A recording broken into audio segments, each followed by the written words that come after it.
Qu'est-ce qui se passe dans ce bull run? On nous avait vendu une explosion pour 2025, et tout se casse la gueule. C'est quoi cette arnaque? On nous aurait donc menti. Bon, sans déconner, on en est où dans ce bull run? Est-ce que je dois vendre mes positions pour acheter plus bas? Voilà, je viens de vous faire un petit florilège de ce qui arrive le plus à mes oreilles. Programme aujourd'hui, on va reprendre certains de ces points et les vérifier. On va prendre un petit peu de recul, souffler et essayer de temporiser. On en profitera pour parler scénario sur Bitcoin et sur les altcoins, et on terminera comme d'habitude avec un petit peu de psychologie à la fin. Abonnez-vous, activez la cloche pour ne rien manquer, mettez un petit like, c'est parti.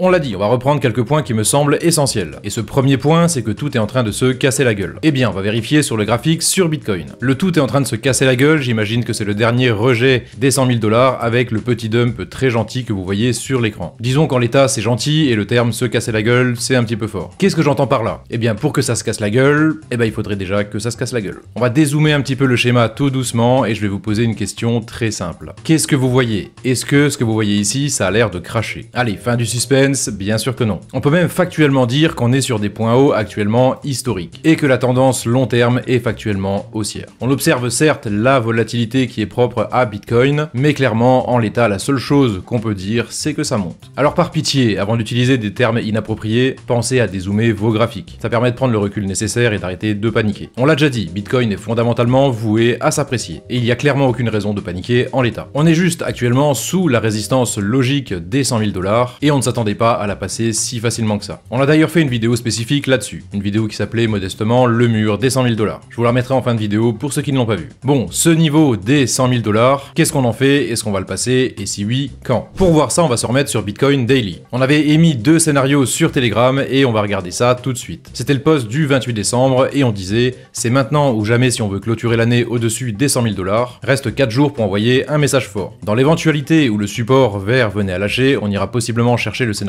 baissier aux alentours des 90-85 000 $. Ça ne change pas grand chose à part vendre de la peur et nous offrir des points d'entrée plus intéressants pour la suite de ce bull run. Et sur le post juste en dessous, on disait rebond pour l'instant donc sur la zone de support des 92 000 $ en vert. Attention à ne pas crier victoire trop vite, on est toujours sous résistance des 100 000, sous résistance sur le RSI et la clôture yearly est passée. Voir short en commentaire. On met souvent des petits shorts en commentaire pour expliquer avec des extraits des dernières vidéos. Bon, ça c'est mon canal analyse, si vous voulez rejoindre la team EZC sur Telegram, vous avez un starter pack directement en dessous de toutes les vidéos EZC. Vous avez directement plusieurs canaux qui apparaissent, donc ceux que vous voyez ici sur la gauche, vous choisissez un petit peu ce qui vous intéresse et vous rejoignez directement la team EZC. Allez, pas d'excuses, perdez pas de temps, tout est gratuit. Bon, sur ce même graphique actualisé, ça donne quoi? Concrètement, on avait identifié 2 zones clés, donc le support des 92 000 $ et le gros niveau des 100 000 $. Le niveau des 100 000 $, on l'avait déjà dit, c'est un seuil psychologique important. Et ce pour une raison évidente, c'est un chiffre rond, je vous refais pas la théorie. Un chiffre rond comme l'ont été les 1000 $, les 5000 $, les 20 000 $ et tout récemment les 60 000 $.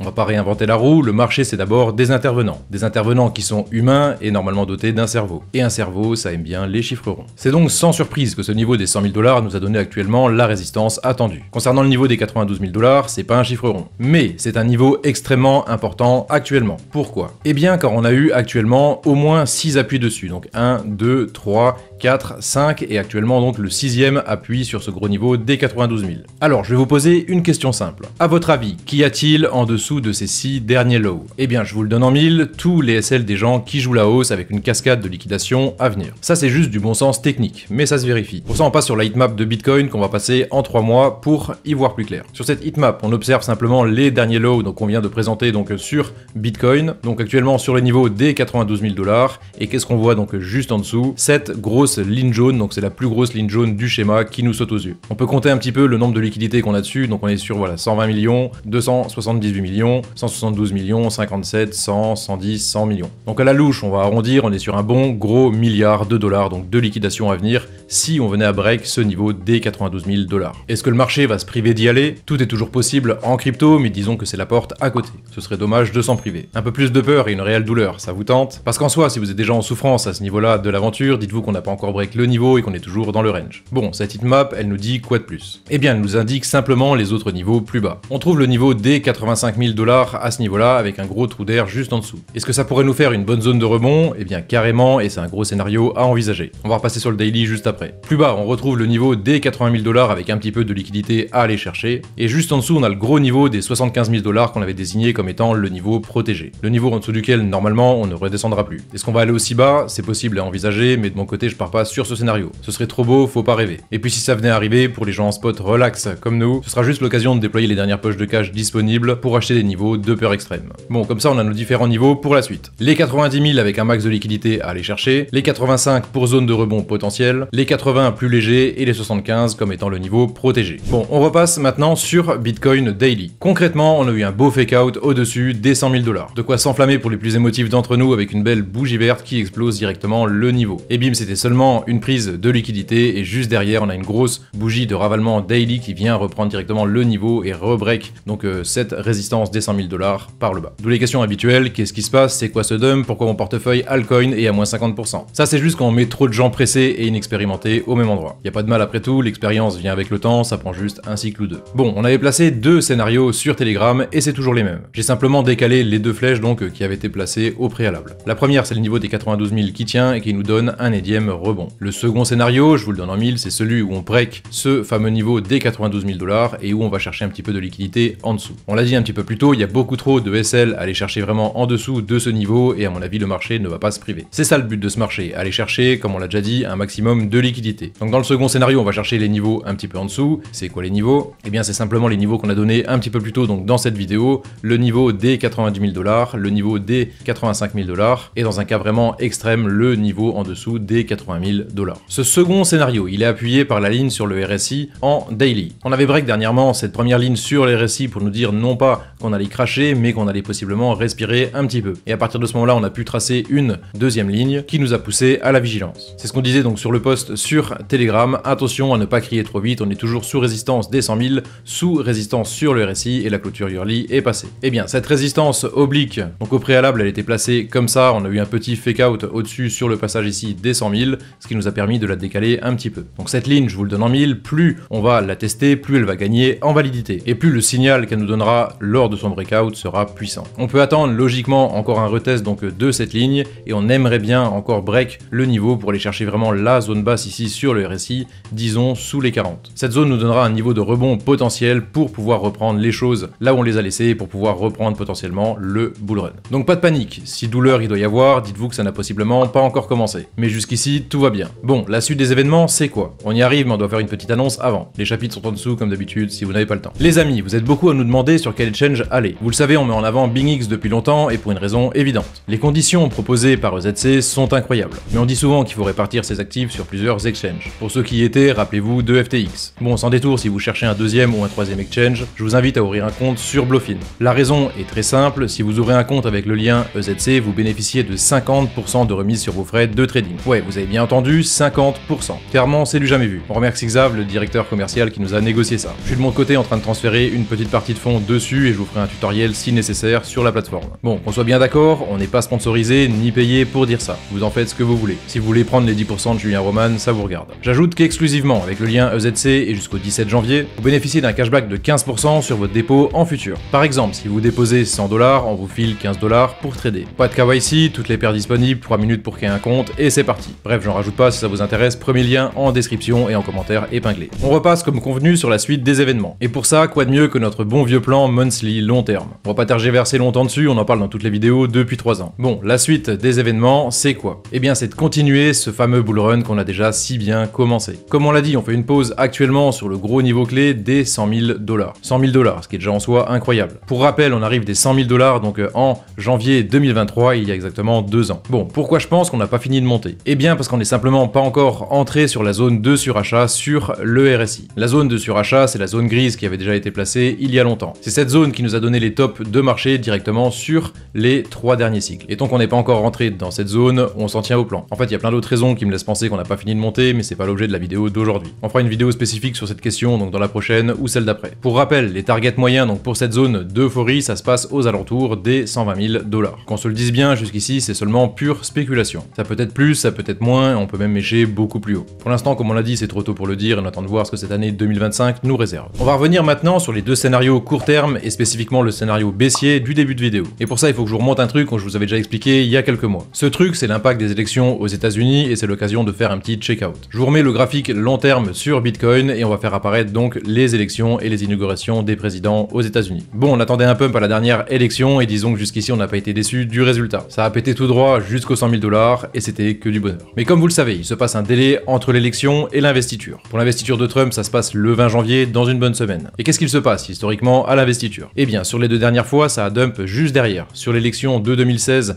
juste avant l'investiture, on monte et on recrache juste derrière. Sur le cycle de 2021, exactement la même chose, ça explose à l'élection et on crache très exactement au niveau de l'investiture. Comme vous pouvez le voir, c'est absolument chirurgical. Il n'y a que sur le cycle de 2013 où on a été plus ou moins tout droit. On a explosé directement à l'élection et on a explosé par la suite à l'investiture. Bon, comme tout le monde le sait, c'est un autre game. Bitcoin était tout frais, était encore beaucoup moins liquide. Dans le doute, et c'est ce qu'on avait dit vraiment dans la dernière vidéo, on va se baser sur les deux derniers résultats. Et cette théorie vient appuyer ce qu'on disait vraiment en début de vidéo. À savoir qu'on peut attendre non seulement un niveau de résistance sur les 100 000 $, et pourquoi pas un petit retracement, voire un retracement un petit peu plus important jusqu'au 20 janvier. Ce qui nous permettra, comme on l'a dit, de liquider un bon milliard de positions. Vendre un maximum de peur, créer de la liquidité pour reprendre notre bon vieux bull run par la suite. Voilà, ça c'est dit, on fera le point sur ce schéma dans un bon mois pour voir ce qu'il en est. Deuxième annonce importante maintenant. On a eu encore une quinzaine de nouvelles demandes pour l'accompagnement EZC depuis la dernière vidéo. On avait annoncé un gros changement courant janvier, on va plier ça vite fait bien fait. Bon, le tarif de l'accompagnement EZC VIP passera à 69,90 € à partir de mardi soir minuit. Il vous reste donc un petit peu plus de 2 jours si vous voulez souscrire au prix de 24,99 par mois. Sans tourner autour du pot, l'idée à ce prix-là, c'est évidemment d'être dissuasif, voire rédhibitoire. On commence à avoir beaucoup de monde, on doit freiner radicalement la demande parce qu'on veut garder une qualité de suivi optimale. Pour rappel, avec l'accompagnement EZC, on vous crée un canal personnalisé sur Telegram avec un suivi sur mesure adapté à vos besoins. On analyse votre portefeuille, on met une stratégie en place si nécessaire, on regarde votre plan d'entrée, votre plan de sortie et vos TP de fin de cycle. Ah, évidemment, on répond à toutes les questions avec si nécessaire des vidéos personnalisées. Bref, on donne de notre personne pour tout ce qui est dans nos compétences. À ce prix-là, vous avez la garantie de réponse rapide dans les quelques heures des 4 de l'équipe EZC. Donc Xav, Camille, Antoine et moi. Comme vous le savez, chez EZC, on prend pas les gens pour des ânes. On préfère augmenter radicalement le prix de l'accompagnement plutôt que de multiplier les abonnements, c'est un choix. Bref, si vous voulez profiter de l'ancien tarif, ça se passe directement en description ou alors sur le premier commentaire épinglé. Vous validez les quelques étapes, vous répondez au questionnaire pour qu'on puisse évaluer un petit peu votre profil d'investisseur et tout sera mis en place dans 24 heures grand maximum. Alors attention qu'on se le dise bien, on donne pas de conseils en investissement, c'est vraiment un accompagnement personnalisé. Bref, j'en rajoute pas, si ça vous intéresse, premier lien en description et en commentaire épinglé. Bon dame, c'était bien gentil avec ton Bitcoin, mais moi je m'en coin, c'est trop cher et j'en ai pas. J'ai acheté que des altcoins, c'est moins cher et moi je veux être millionnaire. Bon là par contre je suis à moins 50% sur mes investissements. Alors, on fait quoi? Eh bien, on va regarder ça ensemble les amis. Pour ça on passe sur Total 3 avec un schéma que vous connaissez. Rappelez-vous des bottoms quand on validait les signaux en novembre 2023. On va regarder un petit peu ce qu'on avait écrit sur Telegram. Je crois que c'était vraiment tout en bas comme ceci. Donc voilà, c'était le même schéma et on disait ça a déjà commencé si vous n'en êtes pas sûr. Le signal RSI est effectif et sera confirmé au-dessus de la ligne rouge, donc ligne numéro 2. Quoi qu'il se passe normalement, à partir de là, on va se mettre bien. Clair, net, précis. Bon, c'était le bon vieux temps quand personne n'en voulait. Ah, si j'avais su, j'aurais fait all-in. Ça aussi, c'est une phrase qui revient souvent. Il fallait suivre EZC, mon ami. Bref, dans la foulée, et je viens de le voir, on avait tracé directement 2 scénarios. Et on écrivait, concrètement, c'est les 2 gros scénarios, soit on va rechercher des lows pour second retest. C'était le plan, mais je commence vraiment à me dire que beaucoup attendent ça. Deuxième option, et on surprend tout le monde, pump à partir d'ici. Beaucoup sont encore à se demander ce qu'ils doivent faire et n'ont pas de plan. C'est simple, on arrive des bottoms qu'on a achetés approximativement, et on va sur les ATH avec toutes les péripéties qui vont avec. Aujourd'hui, ces phrases prennent tout leur sens. Bref, ça n'a pas manqué, et actuellement, on y est. Depuis, on a étendu donc la fameuse ligne de coup qui est désormais verte. Et on avait dit qu'on pouvait attendre un scénario qui serait similaire au dernier cycle, à savoir test de la première ligne, retracement, passage, retest et explosion. Donc vous l'avez compris, c'est la même chose qu'on a fait ici, premier test de la ligne, retracement, passage, second retest et possible explosion. Donc ça c'est clairement ce qu'on attend à partir de maintenant sur ce marché Total 3. On peut encore possiblement faire une petite discussion, latéraliser encore un petit peu sur cette zone, mais clairement par rapport à tout ce qu'on raconte depuis un certain temps, on ne repasse pas en dessous de cette ligne verte. Ou du moins on ne clôture pas une bougie weekly directement en dessous de la ligne. L'objectif, on l'avait déjà dit, si on prend vraiment le target de fin de cycle, donc sur ce marché Total 3, si on prend donc les fameux Fibonacci, on prend le point haut, le point bas, et sans prendre trop de risques, si on prend vraiment les 1,618, on peut viser un bon TP donc de milieu voire de fin de cycle aux alentours des 1,64 trilliards de dollars sur ce marché Total 3. Vous l'avez compris, on change pas notre fusil d'épaule chez EZC. Le niveau des 100 000 $ a donné la résistance espérée sur Bitcoin. On vend de la peur et tout le monde flippe au moindre mouvement. Bienvenue dans le monde merveilleux de la crypto. Quoi qu'il en soit, on est en plein milieu d'un bull run et on a possiblement passé la moitié. Les altcoins, ou alors plutôt certains altcoins, ont déjà démarré et ont déjà bien performé sur les 2 dernières années. Mais il reste maintenant tous les autres. Alors je sais que c'est dur, c'est long, mais patience. Tout viendra en temps et en heure. En 2020, pour ceux qui y étaient, c'était pire. Encore plus long, encore plus chiant et on avait encore moins de sources d'informations. Là, on a encore la chance d'avoir un marché qui a bien réagi depuis les bottoms de 2023. Alors pas de panique, c'est la manière la plus sûre de faire n'importe quoi. Et on ne le répétera jamais assez parce que c'est une chose qui revient, pas de levier. Faites pas les cons les amis. Les leviers, on en parle justement dans cette vidéo. On explique directement 10 erreurs que vous allez probablement faire durant cette dernière phase d'euphorie. Des erreurs qui peuvent évidemment vous coûter très cher. Regardez là si vous ne l'avez pas vu, je déconne pas, c'est important. Je vous remets comme convenu la vidéo qui parle spécifiquement du mur des 100 000 $, une vidéo qui a maintenant plus d'un mois mais qui est plus que jamais d'actualité. Prenez soin de vous, pensez à liker si vous l'avez pas encore fait, à plus les potos.